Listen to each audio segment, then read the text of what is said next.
Baik, Assalamualaikum warahmatullahi wabarakatuh. Perkenalkan, di sini saya Melgiani Rahma dengan NIM 2023120020. Terima kasih buat waktunya. Di sini saya akan menjelaskan tentang faktor-faktor yang mempengaruhi peningkatan jumlah penduduk di Kota Balikpapan.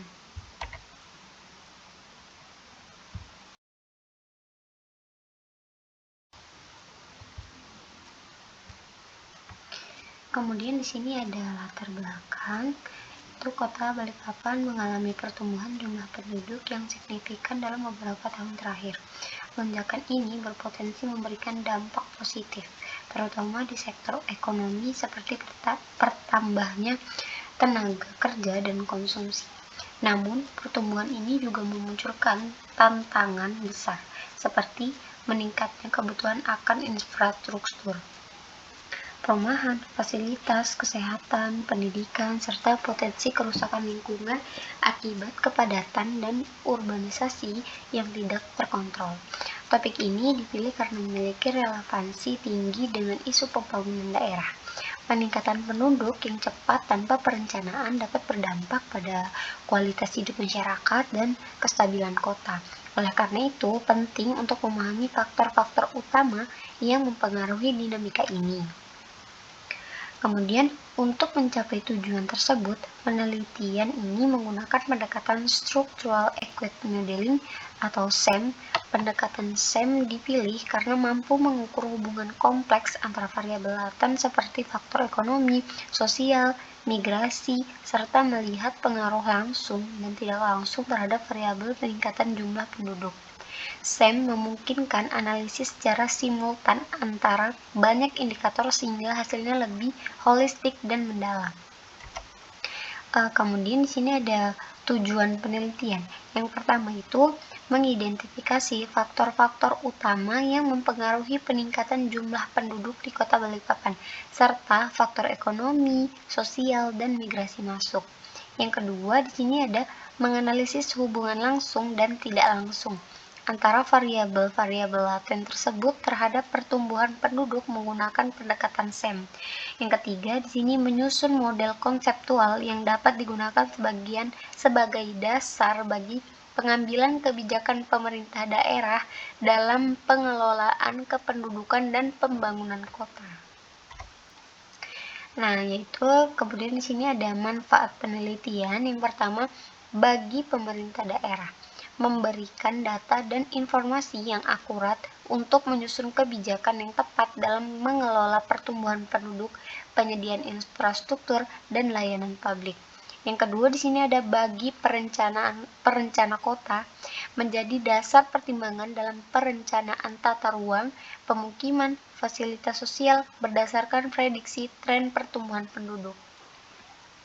Kemudian di sini yang ketiga ada bagi akademisi dan peneliti, menambah referensi dan literatur ilmiah mengenai dinamika kependudukan dan urbanisasi di kota berkembang seperti di Balikpapan ini.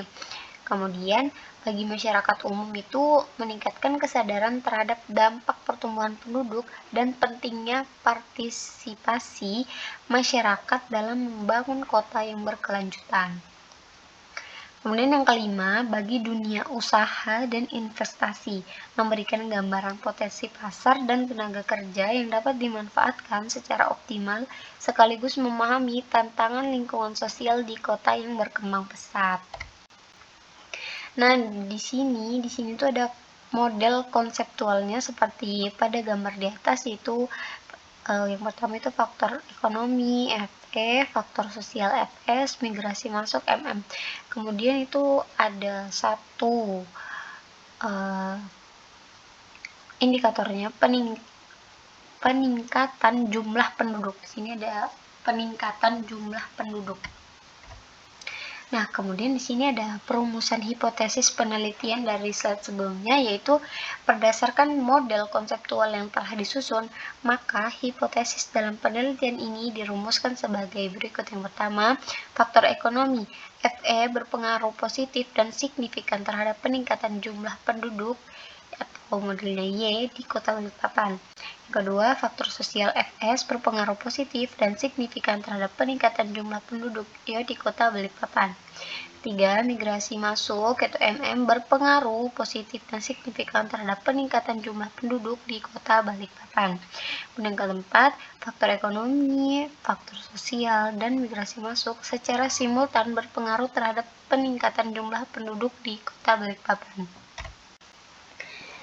Nah, di sini terdapat 3 variabel bebas independen dan 1 variabel terikat dependen, yaitu pertama, faktor ekonomi FE, indikator ketersediaan lapangan kerja, tingkat pendapatan, biaya hidup, dan aktivitas industri. Yang kedua, di sini faktor sosial, indikator akses pendidikan, fasilitas kesehatan, keamanan lingkungan, dan budaya lokal.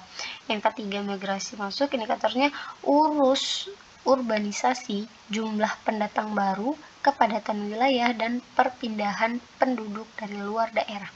Yang keempat, yaitu peningkatan jumlah penduduk, variabel terikat, indikatornya laju pertumbuhan penduduk tahunan, angka kelahiran, tingkat hunian, dan data penduduk atau dukcapil.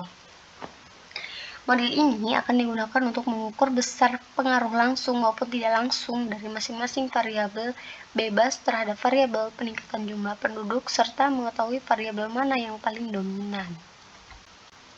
Nah, kemudian kemarin di sini saya sudah membuat kuesioner untuk saya bagikan ke beberapa masyarakat pendatang di Balikpapan. Yang pertama di sini ada identitas responden. Kemudian di sini saya sudah mencantumkan beberapa pertanyaan. Dari sekian banyak pertanyaan, saya mengambil contoh pertanyaan tersebut dan saya menguji cobanya untuk 5 orang. Pertama itu ke teman-teman saya yang pendatang. Kemudian saya mengambil lebih banyak sampel lagi dari keluarga, kerabat, teman dekat, dan sampai saat ini.